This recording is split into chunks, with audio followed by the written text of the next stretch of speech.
Hi అండి, అందరికీ నమస్కారం. Welcome to my YouTube channel. ఈ వీడియోలో ఉద్యోగుల వయో పరిమితిపై వచ్చే వార్తల్లో వాస్తవం ఏదైతే అంటున్నారో ఆ వివరాలు ఈ వీడియోలో తెలుసుకుందాం. వీడియో ఎక్కడికి స్కిప్ చేయకుండా ఎండ్ వరకు అయితే చూస్తుంది.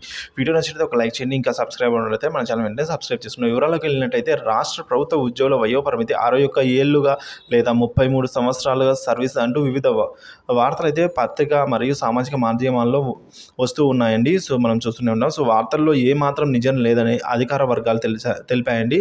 సో ఈ అంశంపై ప్రభుత్వ స్థాయిలో ఏ విధమైన ప్రతిపాదన కానీ ఫైల్ నిర్వహణ లేదని అయితే స్పష్టం చేశాయి.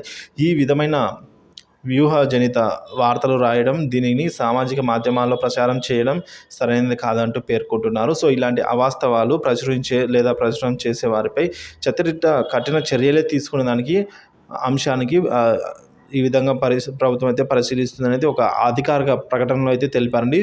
సో ఇట్లు స్పెషల్ కమిషనర్ సమాచార పౌర సంబంధాల శాఖచే జారీ చేయబడినది.